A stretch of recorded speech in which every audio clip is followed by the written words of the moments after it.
flagship killer di tahun ini. Yap, hari ini gue akan ngebahas Poco F2 Pro yang semua orang tuh udah banyak ngomongin tentang handphone ini tuh flagship killer katanya. Memang gak heran sih dari segi harganya. Dia ada dua varian di sini. Harganya itu yang pertama ada di 6,999 juta atau kita bulatkan 7 juta ya. Untuk varian yang 6GB RAM-nya dan 128 ROM-nya. Sedangkan kalau misalnya kalian pengen upgrade yang lebih tinggi lagi, dia ada di 7,999 atau 8 juta.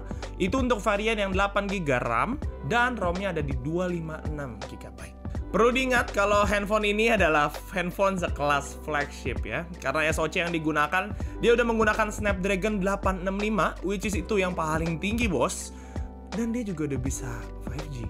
Oke, kita akan langsung masuk aja ke reviewnya. Dan kita akan lihat beberapa kekurangan dan kelebihan dari handphone ini ya. Karena nggak mungkin handphone ini cuma adanya kelebihannya doang. Oke, yang pertama kita akan bahas dari segi desain. Surprisingly, sebenarnya dia tidak nge-cut budgetnya mereka dari build quality-nya. Karena build quality-nya di sini menurut gua top tier banget, dari desainnya pun bagus. Kenapa? Yang pertama, dari bagian belakang ya. Bagian belakang kalau misalnya kita bisa lihat ya, handphone kalau misalnya dipotong build quality-nya, mereka menggunakan plastik. Tapi nggak untuk ini, bos. Mereka pakai kaca. Mereka menggunakan Corning Gorilla Glass 5 untuk bagian belakang dan bagian depannya. Dan untuk bagian depannya, ini yang gue suka sebenarnya. Layarnya tuh clean banget cuy. Walaupun memang ini layarnya rata ya, tapi layarnya clean, nggak ada kamera sama sekali. Karena kameranya ini disembunyikan di dalam. Oke, menurut gue mungkin ini beberapa meter sekali ya untuk beberapa orang ya. Karena banyak ya kalau misalnya performance-nya bagus, untuk SoC-nya juga tinggi, tapi dari segi desain kurang bagus. Nah, itu juga bisa jadi bahan pertimbangan. Ditambah lagi dari segi kameranya yang memang cukup beda dari handphone lain ya. Handphone lain biasa cuma kotak di pinggiran dan segala macamnya. Cuma ini cukup beda ya. Di sini dia bulat dan ada logo seperti X di sini. Dan di sini kita kelihatan juga cukup clean karena dari fingerprintnya dia nggak ada.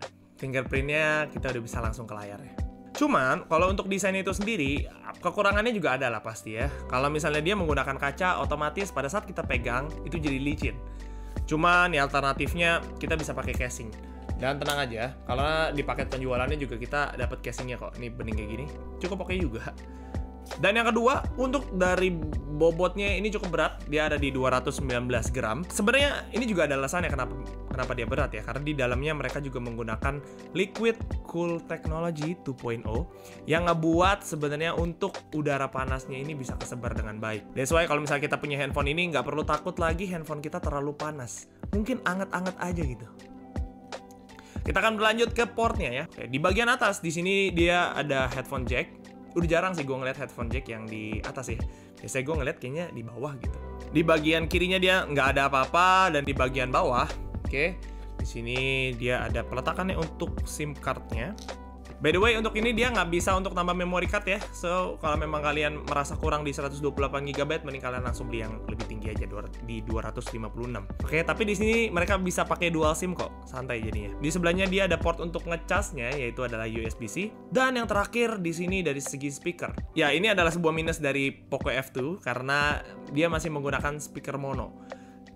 Cuman menurut gue nggak masalah juga sih kalau misalnya speakernya mono, karena kalau misalnya speaker mono itu masih ada alternatifnya gitu ya. Kalian tinggal pakai headset atau headphones, sebenarnya masalah kelar gitu ya. Kalau misalnya kalian pengen nonton lebih enak. Memang sih di samping beberapa handphone di kelas ini mereka udah menggunakan stereo semua. Berarti ini salah satu part yang mereka pangkas. Ya, kita akan langsung berlanjut ke segi layar ya. Layarnya di sini menurut gua untuk gedenya udah oke banget ya. Ada di 6,67 inch seperti pada handphone pada umumnya juga. Di sini dia udah menggunakan AMOLED, makanya untuk fingerprintnya dia udah bisa di dalam layar. Cuman gua ngerasa untuk fingerprintnya rada ada delaynya gitu ya kalau misalnya kita perhatikan. Nggak langsung cepet gitu loh. Juga di sini dia bisa menggunakan face unlock ya. Seperti yang tadi gue udah katakan juga, untuk layarnya dia juga udah menggunakan Corning Gorilla Glass 5. Gue nggak tahu sih sebenarnya ini kekurangan atau bukan, tapi anggaplah ini kekurangan mereka. Mereka di sini masih menggunakan 60 Hz. Di samping handphone lain udah banyak yang menggunakan 90 Hz atau mungkin 120 Hz. Tapi sekali lagi ya, di sini pada saat gue pakai handphone ini ya, secara memang penggunaan experience-nya, gue nggak merasa masalah banget di sini karena handphone ini scrollingnya segala macam itu cukup responsif banget. Walaupun emang rada beda sih pada saat lo 60 Hz sama 90 Hz. Gue sangat maklumkan itu karena memang dilihat dari segi performance dan dari segi harganya nggak masalah banget. Dan menurut gue masih happy-happy aja dengan 60 Hz ini. Apalagi ditambah sama layarnya yang clean yang tadi gue udah bilang. Buat kita nonton itu jauh lebih enak sih daripada kalau misalnya kalian nonton ya biasanya kan ada tompelnya kan, entah di atas, entah di pojok kiri atas. Tapi di sini kalian bisa nonton dengan enak sekali dan leluasa. Di beberapa video review laptop yang lain, saya pun sempat bilang kalau laptop yang lain memang bagus, tapi saya mutusin tetap setia sama ZenBook Duo QX481 karena ininya tuh apa? Ya, apalagi kalau bukan soal layar keduanya yang Asus kasih nama ScreenPad Plus ini.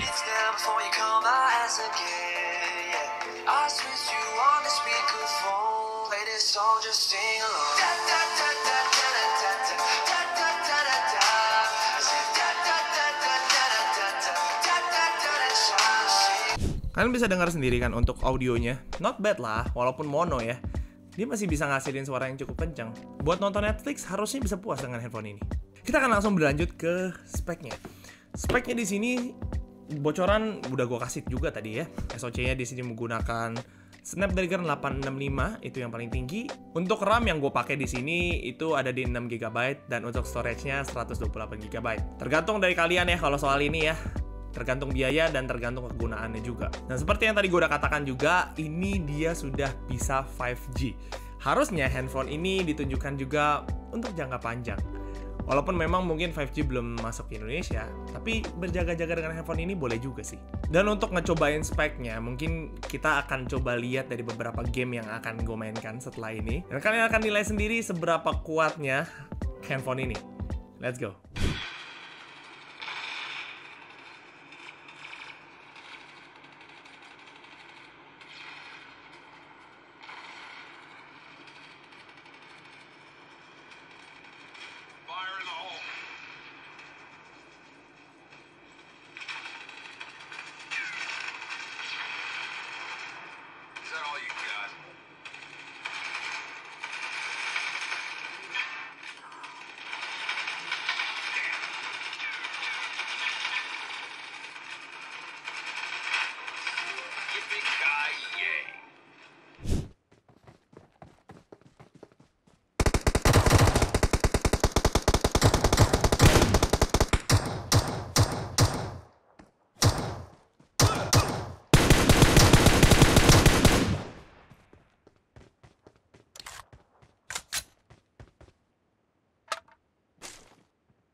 Yap, kalian sudah lihat sendiri gimana performance-nya. Semua game dihabet sama dia. Walaupun memang dari segi refresh rate-nya dia masih 60 Hz, tapi semuanya dia bisa stabil di 60 fps coy. Dan ini juga ada fitur yang cukup jarang gue lihat, yaitu always on display ya. Gue cukup jarang lihat ini sih. Oh, kita bisa masukin ini, dan bahkan ada kata-katanya juga kita bisa masukin bro. Menarik juga. Tuh dia. Always believe that something wonderful is about to happen. Wah, menarik banget nih bro. Cuma memang pasti dengan adanya ini lebih makan baterai. Tapi ini fitur yang cukup menarik menurut gua. Untuk handphone ini juga ada kekurangan, yaitu handphone ini tidak ada proteksi IP68 atau misalnya waterproof atau anti dust. Jadi kalian perlu sangat berhati-hati banget pakai handphone ini. Kalau misalnya lagi hujan atau segala macam, taruhlah di tempat yang lebih aman. Tapi tenang aja karena mereka punya NFC ya. Itu yang jauh lebih berguna menurut gua. Dari segi baterainya gimana, Bang? Baterai di sini sangat cukup. Baterai di sini ada di 4700 mAh. Ya kuat lah untuk nemenin kalian satu harian. Kalau misalnya kalian menggunakannya tuh normal-normal aja ya. Kecuali kalau misalnya kalian main game sepanjang saat ya gua yakin nggak akan nyampe satu hari. Dan juga yang luar biasanya dari fast charging ya. Fast charging di sini untuk casannya dia bisa sampai 30 watt. Dan kalau misalnya kita hitung secara kasar, untuk kita nyampe full dari 0 itu mungkin sekitar berapa ya? 70 menit mungkin udah bisa full. Oke, ke bagian terakhir yaitu bagian kamera. Di sini dia main kameranya di 64 megapiksel dengan sensor Sony, dan juga dia ada ultra wide di 13 megapiksel. Terus juga dia ada telemakronya di 5 megapiksel dan depth sensornya ada di 2 megapiksel. Dan untuk dari segi fotonya kalian bisa lihat sendiri seperti apa.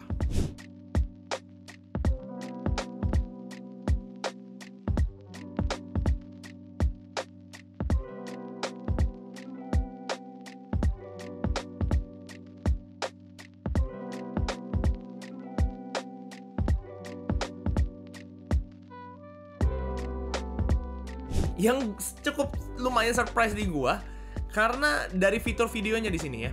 Videonya mereka bisa ngerekam sampai 8K. Tapi buat gua kayak gue mikir buat apa lu masukin fitur kayak gini gitu ya. Mendingan buat lu masukin fitur yang lain karena 8K itu bakal jarang digunakan sih menurut gue ya. Untuk 4K aja tuh udah cukup oke kok. Dan untuk 4K aja memorinya udah kemakan banyak, apalagi 8K bos. Bahkan untuk kamera pun gak banyak yang udah bisa 8K. Sedangkan handphone ini udah bisa 8K.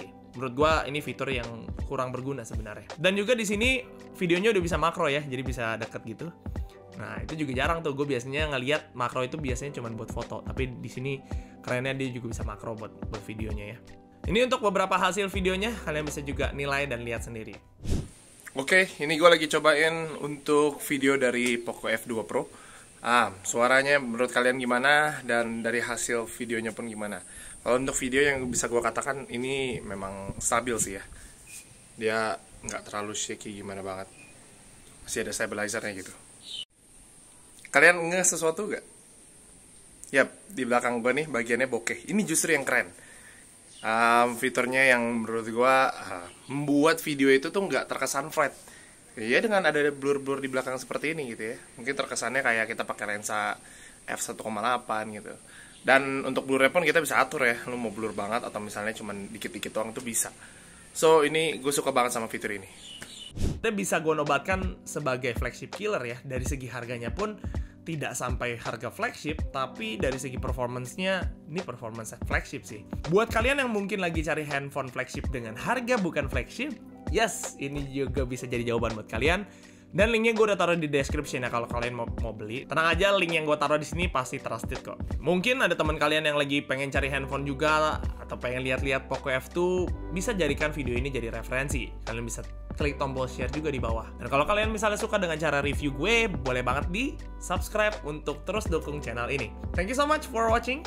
See you in the next review guys. Bye.